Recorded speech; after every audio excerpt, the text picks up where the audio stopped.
if I have something like that, can you see that? I don't know if you can see that. It's a white cylinder. I should have probably picked a different color.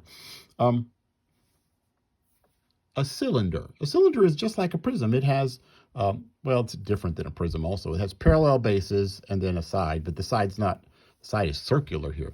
A cylinder, actually, so there's the first formula, prism, and for a very special prism, right? This is an example of a prism, but it's a very special example that we use a lot, length times width times height. For a cylinder,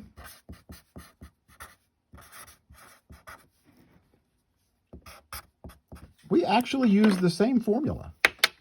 It's a similar thing. The volume of a cylinder is the area of the base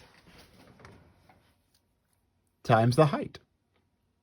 So the volume is, well, the area of a circle, the circular base, is pi r squared times the height. That's the area of a cylinder. So let's, this is a real tiny little, this was the volume example.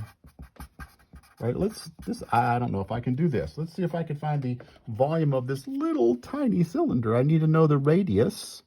So I'm going to measure all the way across it. That's 1.5 centimeters, 15 millimeters across. So the diameter I got to be 15 millimeters. And so the radius of my little white cylinder here is 7.5 millimeters. Do you understand that why? If the diameter is 15, the radius is half of that. And then I need to know the height.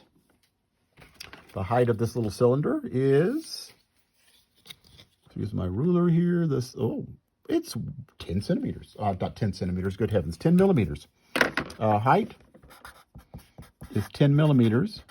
So the volume of this little cylinder here is, this is an example, it's not a rule, this is an example.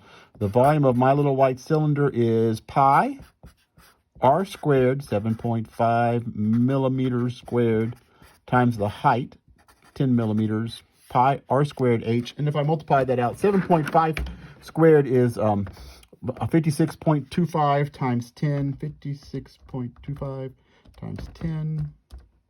I don't know why I did that in my calculator. 56.25 times 10 is 562.5.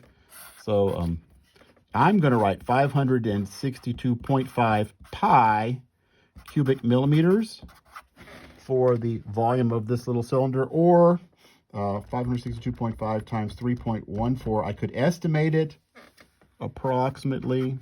That seems high. I guess not.